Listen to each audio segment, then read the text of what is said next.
पाहिलं गॅजेटियरच्या निर्णयानंतर ओबीसी आणि मराठा असा संघर्ष पेटलेला. हा संघर्ष पुढे पेटून नेहमीच तुम्ही सामंजस्याची भूमिका घेत मधला मार्ग काढण्याचा प्रयत्न करतात.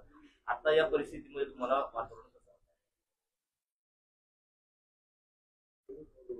ज्यावेळेस सरकारचा निर्णय झाला त्यावेळी म्हणालो होतो की कायद्याला धरून, संविधानाला धरून शासनाने निर्णय काही घेतलेला नाही.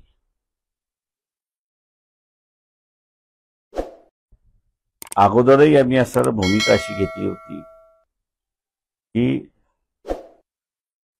ओबीसीचं आरक्षणाचं ताट हे वेगळं असलं पाहिजे आणि मराठा समाजाचंही आरक्षणाचं ताट हे वेगळं असलं पाहिजे.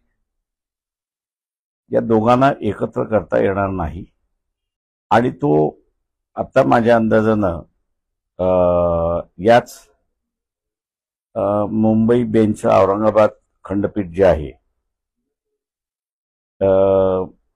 त्याचे असणारे जस्टिस लॉर्डशिप मार्ला पार्ले आणि लॉर्डशिप बगा या दोघांचं असणारं जजमेंट आहे, डिव्हिजन बेंचचं जजमेंट आहे.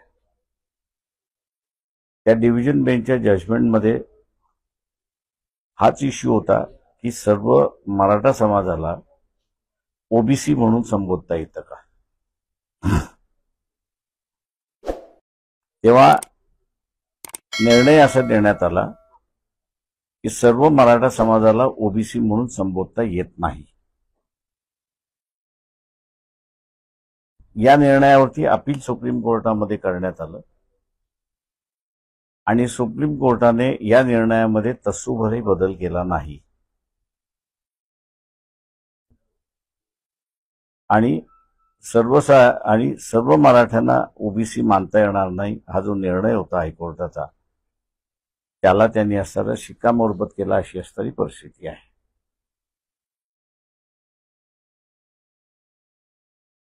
माझा इथे असणारा आता नाही मागच्या याच्यामध्ये आरोपच होता की इथला असणारा जो निजामी मराठा आहे या निजामी मराठ्याला आणि तो सत्तेमध्ये बसलेला आहे त्याला रयतेतला मराठा, गरीब मराठा आणि ओबीसी यांच्यातलं भांडण लावायचं आहे. त्याला दुर्दैवाने मी असं म्हणेन की हे निजामी मराठा जे सगळ्याच पक्षामध्ये आहेत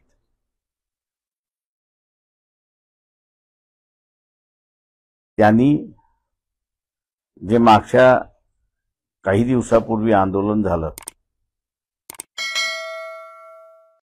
त्याला पूर्णपणे पाठिंबा देण्यात आला. हे निजामी आमदार आहेत, निजामी खासदार आहेत, त्यांना पक्ष ते विसरतात.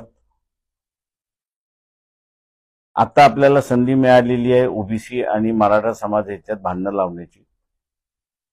ती संधी काही ते सोडत नाहीत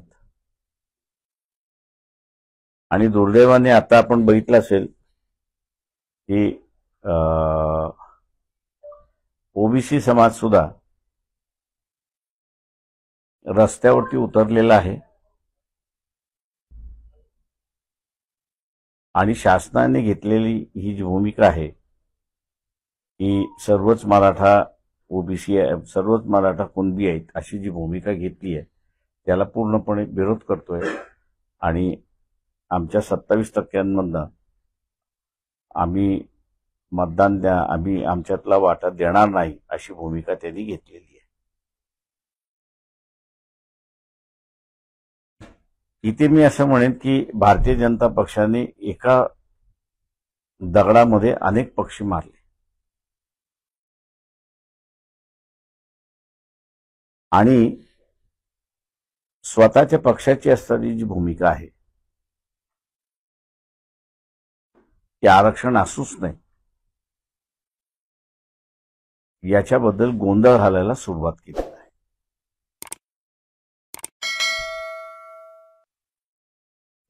ओबीसी समूह म्हणून जो आहे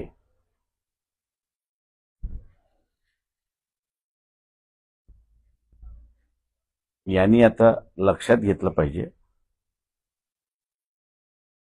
की काल परवापर्यंत बीजेपी म्हणत होते आमचा डीएनए ओबीसी आहे.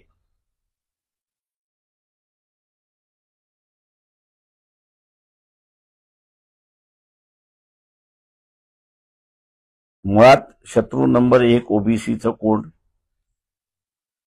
तर भारतीय जनता पक्ष आणि इतर सर्व वंचित सोडून इतर सर्वच राजकीय पक्ष अशी असणारी परिस्थिती. ओबीसीना आता राजकीय सोबती कोणीच राहिलेला नाही. अशा कालावधीमध्ये स्वतःचा अधिकार आणि आम्ही जे म्हणतोय की बड्या कष्टाने आमच्यासारख्या यांनी विश्वनाथ प्रताप सिंग यांना 1990ला पंतप्रधान केलं आणि मंडल कमिशन लागू केला. ते वाचवणं आता ओबीसींच्या हातामध्ये आहे. तेव्हा राजकीय जागृती करणं हा सगळ्यात ओबीसीचा मोठा प्रश्न आहे असं मी त्या ठिकाणी मानतो. आणि स्वतःचं राजकीय अस्तित्व त्यांनी प्रस्थापित केलं पाहिजे. आणि राजकीय अस्तित्व प्रस्थापित करायचं असेल तर 2-4 ओबीसीचे जिल्हा परिषदेमध्ये, नगरपालिकेमध्ये, महानगरपालिकेमध्ये निवडून येण्यापेक्षा पूर्णपणे बॉडी ही ओबीसीची कशी असेल या दृष्टिकोनातून त्यांनी आता वर्कआउट केलं तरच ओबीसीचे अधिकार राहतील. नाही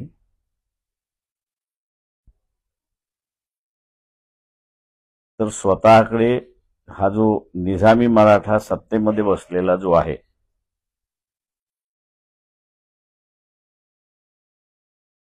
तो 27%च्या 27% हे ओबीसीकडून काढून मराठ्यातले जे कुणबी झालेत त्यांना दिल्याशिवाय राहणार नाहीत.